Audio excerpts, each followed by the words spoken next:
Assalamu alaikum students. This is week 3 video lecture of lab assembly language. अच्छा, यहाँ पर students हमने हमारा जो वीक 3 का लेक्चर था उसमें हमने देखा था कि हमारे पास कुछ हमने बेसिक इंस्ट्रक्शंस पढ़ी थी, फिर हमने फ्लैग्स के बारे में पढ़ा था और इन द एंड हमने इंट्रोडक्शन दिया था कि हमारे पास जो control user program control execution control जो होता है उसे हम कैसे मैनेज कर सकते हैं, उसका हमने इंट्रोडक्शन दिया था। होपफुली जो हम वीक 4 की वीडियोस देखेंगे उसमें हम इन डेप्थ जाके देखेंगे कि कैसे काम होता है। तो हमने कुछ बेसिक इंस्ट्रक्शंस जो पढ़ी थी at the start of the lecture, वहाँ पर हमने देखा था कि हमारे पास एडिशन एक one of the basic instruction है जो हम इस्तेमाल करते हैं, और हमने ये जो एग्ज़ाम्पल आपके सामने आपको नज़र आ रही है ये हमने की थी। इसको हम दोबारा डिस्कस करते हैं और इसके कुछ की पॉइंट्स देखते हैं और हम देखते हैं कि ये प्रोग्राम कैसे एग्जीक्यूट होगा। ठीक है, इसमें हमारे पास कुछ इंपॉर्टेंट कॉन्सेप्ट्स हैं और इन कॉन्सेप्ट्स को समझना हमारे पास लाजमी है। अच्छा, अब यहाँ पर हम कुछ देख रहे हैं कि ये आपके पास मल्टी लाइन कमेंट्स आ गए हैं, सिंपल एग्जीक्यूशन दी हुई है। फॉर एग्जांपल क्वेश्चन मार्क हमें डिस्प्ले करना है और अगर मेरे पास दो करेक्टर्स हैं एडिशन के लिए, एक 2 है एक 7 है, तो इन दोनों का सम जो है वो हमारे पास 9 होना चाहिए। मैंने आपको वीडियो लेक्चर में बताया था कि हम क्यों we are not preferring to go beyond 9। ठीक है, हम 9 से आगे क्यों नहीं जानना चाहते।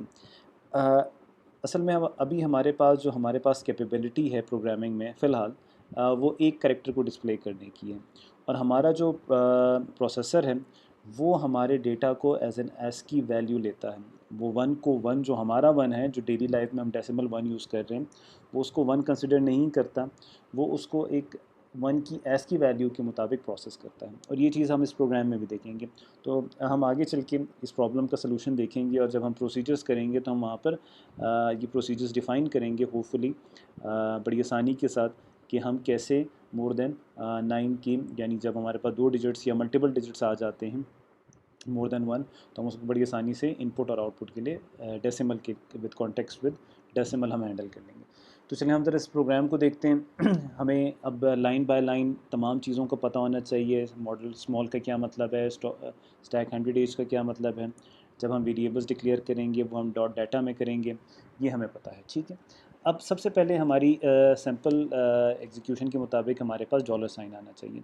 आप इस डॉलर साइन को एज अ करेक्टर भी डिस्प्ले कर सकते हैं, लेकिन यहाँ पर हमने एज अ करेक्टर नहीं किया। आपकी अपनी मर्ज़ी है, एज अ करेक्टर करना चाहें तो आप करेक्टर भी कर सकते हैं, लेकिन यहाँ पर हमने मैसेज वन में एज अ स्ट्रिंग से डिक्लेयर कर दिया। ये 10 और 13 का मैंने आपको पहले ही बताया था कि ये हमारे पास जो 10 है ये हमारे पास है एस की वैल्यू ऑफ न्यू लाइन, और 13 हमारे पास एस की वैल्यू है ऑफ कैरेज रिटर्न, जिसे हम एंटर भी कहते हैं। तो हम इसे न्यू लाइन में प्रेजेंट करना चाहते हैं, दैट इज़ वाई हम अगर इसको सेपरेट करना चाहें तो हम पहले इसको डिस्प्ले करेंगे, फिर इसको फंक्शन नंबर 2 ऑफ इंटरप्ट 21 से हम कर सकते हैं। लेकिन हम इसको अगर इस तरह लिख देंगे तो हमारे पास जब ये मैसेज 2 का स्ट्रिंग जब भी डिस्प्ले होगा तो हम न्यू लाइन में ऑटोमेटिकली चले जाएंगे, क्योंकि हमने दो ये ऐसे कैरेक्टर्स इसके साथ ही कर दिए हैं और ये पहले एग्जीक्यूट होंगे, यानी न्यू लाइन और हम कैरेज रिटर्न डिस्प्ले होगा, उसके बाद हमारे पास ये आ जाएगा, यानी हम न्यू लाइन से स्टार्ट करेंगे। दूसरा हमारे पास स्ट्रिंग है एंड डॉलर साइन, मैसेज 4 है इज़ डॉलर साइन। जैसे हमने उसमें जो हमारा लेक्चर था उसमें भी हमने डिस्कस किया था कि हम कुछ इस तरह की प्रेजेंटेशन देना चाहते हैं आउटपुट की, यहाँ सम आ जाए, फिर हमारे पास जो भी हो, फॉर एग्जांपल यहाँ तो हमने 2 किया, ये 5 हो सकता है, 6 हो सकता है, 4 हो सकता है, यहाँ पर आए एंड अलग सेपरेट हो, फिर डिस्प्ले हो, फिर हमारे पास 7 आए और उसका जो सम है वो अलग आए, और इस एज अ सेपरेट आए। तो दैट इज़ वाई हमने इसको ब्रेक डाउन कर दिया है। और डॉलर साइन मैं आपको याद दिलाता चलूँ, ये इसलिए होता है क्योंकि हमारे पास line character by character display होता है, और हम अपनी जो स्ट्रिंग डिक्लेयर हमने वेरिएबल डिक्लेयर किया होता है उसका हम स्टार्टिंग एड्रेस दे देते हैं और टर्मिनेशन कंडीशन हमारी पे डॉलर साइन डिसाइड करता है। ये हमने लास्ट वीडियो में डिस्कस किया था। अच्छा, जब भी हम करते हैं कोई भी वेरिएबल डिक्लेयर करते हैं, चाहे हम एक वेरिएबल डिक्लेयर करें या मल्टीपल वेरिएबल डिक्लेयर करें, ये दो लाइंस हमें लिखनी पड़ती हैं, और ये मैंने आपको बताया था कि हमारे पास करेक्ट डेटा सेगमेंट का एड्रेस के लिए हम इसमें करते हैं। देखें ना, फाइनली ये हमारे पास ऐड डाटा, इसकी हम बात कर रहे हैं कि जहाँ पर वेरिएबल डिक्लेयर किए हैं वो हम AX में भेज रहे हैं एक्यूमुलेटर, और एक्यूमुलेटर फाइनली हमें डेटा सेगमेंट में करेक्ट डेटा सेगमेंट नंबर हमें सेंड कर रहे हैं। हम फंक्शन नंबर 9 यूज़ कर रहे हैं कि हमने स्ट्रिंग डिस्प्ले करनी है, ठीक है। Load effective address, starting address हमारे पास आ गया मैसेज 1 का, और हमने जैसे ही इंटरप्ट हुआ तो हमारे पास क्वेश्चन मार्क डिस्प्ले हो जाएगा। करेक्टर इनपुट किया, उस करेक्टर हमें पता है कि वो AL में आएगा, वो हमने कहाँ पर सेव कर दिया, BL में। दोबारा हमने करेक्टर इनपुट किया क्योंकि हमने 2 करेक्टर्स की बात करनी है। दूसरा हमारे पास जो करेक्टर था वो हमारे पास आ गया, CL में आ गया। अच्छा, फिर हमने मूव AH9 किया, हमारे पास मूव AH9 से हमारे पास क्या हो गया कि हमारे पास अब हमने ये मैसेज 2 डिस्प्ले करना है, तो ये न्यू लाइन में ऑटोमेटिकली डिस्प्ले हो जाएगा because of these 2 ASCII values, और हमारे पास आ जाएगा द सम ऑफ। अब हमने क्या करना है, हमने यहाँ पर हमने फंक्शन 2 यूज़ किए। हम यहाँ पर डिस्प्ले करना चाहते हैं जो भी हमने करेक्टर, पहला वाला करेक्टर था जो हमारे पास BL में सेव है, उसे डिस्प्ले करना चाह रहे हैं, इसलिए हमने फंक्शन नंबर 2 किया और हमने BL को DL में डाल दिया, और जब हमने इंटरप्ट 21 आया तो यहाँ पर जो भी करेक्टर होगा वो आ जाएगा। अभी हम जब इसको एग्जीक्यूट करेंगे तो आप देखेंगे। सिमिलरली हम यहाँ पर अब इसको, यानी हम एंड को डिस्प्ले करना चाह रहे हैं, तो उसके लिए हमें ये करना पड़ा। फिर यहाँ पर हमने दूसरा करेक्टर डिस्प्ले कराना है जो CL में है, वो हमने किया। अच्छा, अब हम यहाँ पर क्या करना चाह रहे हैं, मूव AH9 करना चाह रहे हैं कि हमारे पास इस डिस्प्ले हो जाए, ठीक है, हमने इस डिस्प्ले कर दिया। अच्छा, यहाँ पर अब थोड़ा सा की कॉन्सेप्ट आ रहा है, ठीक हो गया। अब हमारा फाइनली हमने सम को रिप्रेजेंट करना है। हमने यहाँ पर ऐड की, जो हमारे पास सोर्स और डेस्टिनेशन वाला कॉन्सेप्ट था, सिंटैक्स को हमने ऐड कर दिया। अब हम ज़रा एस की वैल्यू पे जाते हैं, जो चीज़ हमें बहुत इंपॉर्टेंट है समझनी। ये हमारे पास एस की टेबल है और ये एस की टेबल है हमारा डेसिमल में। फॉर एग्जांपल मैंने 2 लिया तो मेरे प्रोसेसर ने उसे 2 कंसिडर नहीं किया, उसे क्या कंसिडर किया, 50 कंसिडर किया। क्लियर हो गया।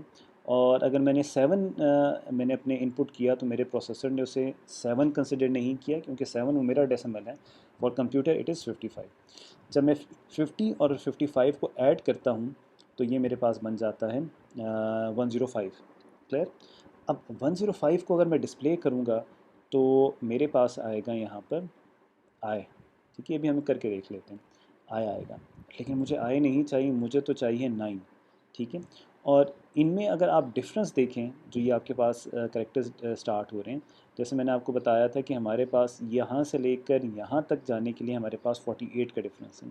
तो सिमिलरली हम अगर इसको एक्चुअल 1 कंसिडर करना चाहते हैं या एक्चुअल 2 कंसिडर करना चाहते हैं या इसे एक्चुअल 7 कंसिडर करना चाहते हैं, तो अगर मैं यहाँ पर 2 और 7 को ऐड करूँ तो मेरे पास क्या आएगा, 9 आएगा, ठीक है।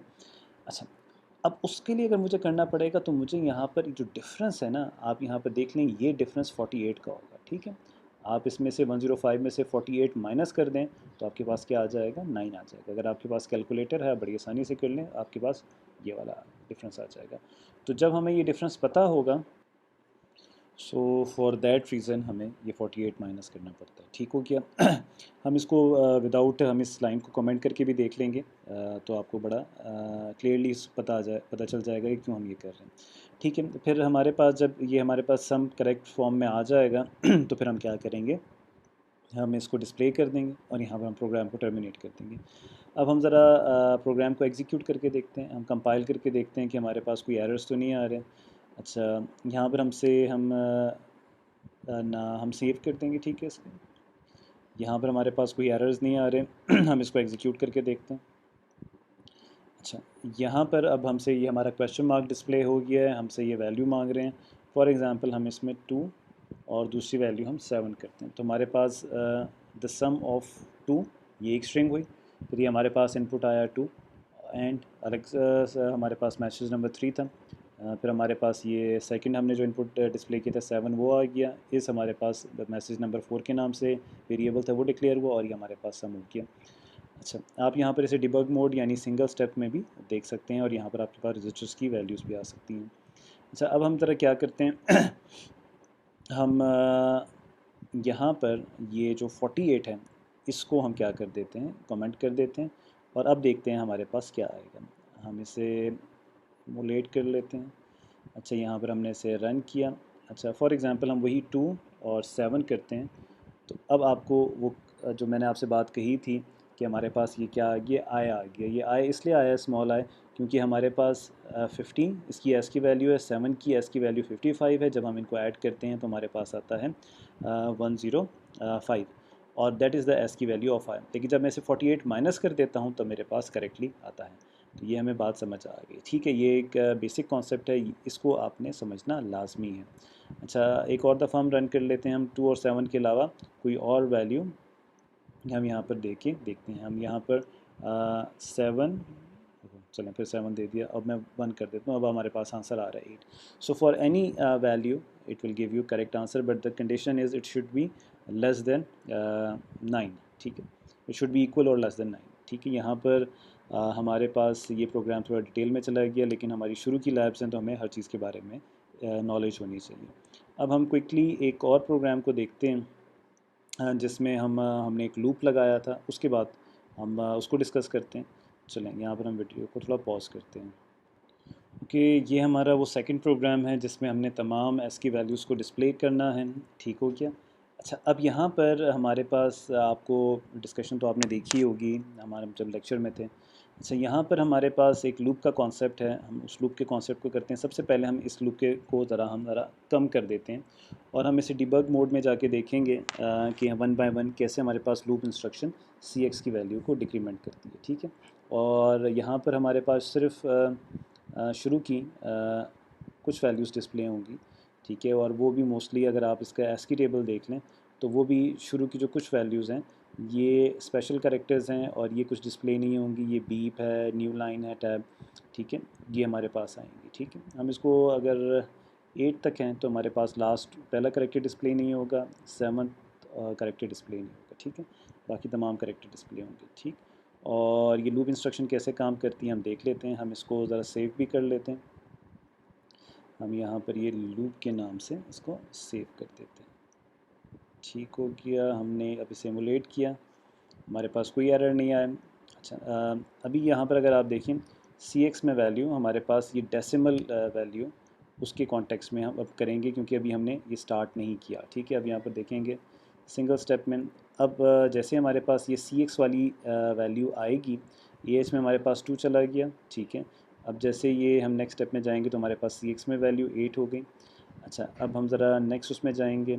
अब हम चले गए हैं यहाँ पर आ गए इंटरप्ट 21, यानी हम लेबल जहाँ पर हमारा डिक्लेयर हुआ था उधर हम आ गए। अच्छा, ठीक हो गया। अब जैसे हमारे पास डीएल में हमारे पास ज़ीरो हमने मूव किया हुआ है, ये हमारे पास ज़ीरो मूव हो गया था।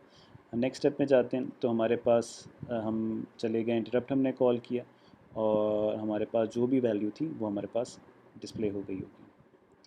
ये हमारे पास पहली वैल्यू डिस्प्ले नहीं होनी थी बिकॉज वो नल था, ठीक हो गया। अब हम नेक्स्ट स्टेप पे जाएंगे, सिंगल स्टेप पे। अब हमारे पास यहाँ पर इंक्रीमेंट डीएल की बारी आई है तो हमारे पास डीएल में 1 आ गया और इसके बाद हमारे पास लूप इंस्ट्रक्शन आएगी। लूप इंस्ट्रक्शन क्या करेगी, सी एक्स की वैल्यू को डिक्रीमेंट कर दिया और उसने फिर इंटरप्ट 21, मैं यहाँ पर थोड़ा सा आपको इस तरह कर देता हूँ, इंटरप्ट 21 पर हम आ गए, ठीक है, ओके। और फिर हम ज़रा सिंगल स्टेप लेंगे, अब फिर हम इंटरप्ट पे चले गए। अब हमारे पास वो वैल्यूज़ डिस्प्ले होना शुरू हो गई हैं और दिस इज़ हाउ ये होगा। अब एक और दफ़ा कर लेते हैं। यहाँ पर हमारे पास अब ये हमारे पास सी एक्स की वैल्यू क्या हो जाएगी, इंक्रीमेंट डी एल होगी तो हमारे पास 2 होगी और सी एक्स की वैल्यू अब क्या हो जाएगी, 6 हो जाएगी। और ये चलता रहेगा जब तक हमारे पास सी एक्स की वैल्यू 0 नहीं हो गई और ये तमाम एस की वैल्यूज़ 8 तक डिस्प्ले होगी। अब हम इसको थोड़ा सा इसमें लूप में चेंजेस कर लेते हैं। हम तमाम जो 256 करेक्टर्स हैं उन्हें हम डिस्प्ले करना चाहते हैं तो हम यहाँ पर क्या कर देंगे, 256 कर देंगे। बाकी तमाम प्रोग्राम एज इट इज़ रहेगा और हम जब इसे रन करेंगे तो हम देखते हैं कैसे होगा। सेव कर लिया और हमने रन किया और ये आपके पास तमाम जो हैं एस की वैल्यूज़ डिस्प्ले होती हुई आपको नज़र आ रही हैं, ठीक हो गया। और ये जब यहाँ पर सी एक्स की वैल्यू ज़ीरो होगी, ये आप देख रहे हैं यहाँ पर इंक्रीमेंट भी होता जा रहा है, यहाँ पर आपके पास सी एक्स की वैल्यू डिक्रीमेंट भी होती जा रही है। तो जैसे ही आपके पास सी एक्स की वैल्यू ज़ीरो हुई हमारे पास ये लूप ब्रेक हो गया और ये तमाम 256 वैल्यूज़ आ गई। ये आपको जो लाइन बिल्कुल एम्प्टी नज़र आ रही है ये न्यू लाइन और कैरेज रिटर्न की होगी, इसमें स्पेसेस और ब्लैंक्स भी आ रहे हैं। तो यहाँ पर हम अपनी जो वीक नंबर 3 है उसकी हम लैब वीडियो एंड करते हैं। यहाँ आई होप कि ये आपको लैब वीडियो समझ आई होगी। बिहाइंड द सीन जो हमने प्रोसेसर की प्रोसेसिंग देखी वो भी हमें समझ आई होगी। हमारे पास जो कुछ बेसिक इंस्ट्रक्शंस थी वो भी समझ आई होगी, और यहाँ पर हमने लूप को इम्प्लीमेंट करके देखा। हमारे पास ये जो फॉर लूप था, एक्चुअली हम असेंबली में तो यहाँ पर फॉर लूप नहीं कर सकते, लिख सकते, लेकिन उसका जो फॉर लूप का कॉन्सेप्ट था हमने यहाँ पर इम्प्लीमेंट किया, और इतने नंबर ऑफ़ टाइम्स हमने टॉप की बॉडी को एग्जीक्यूट किया। Thank you. अल्लाह हाफिज़।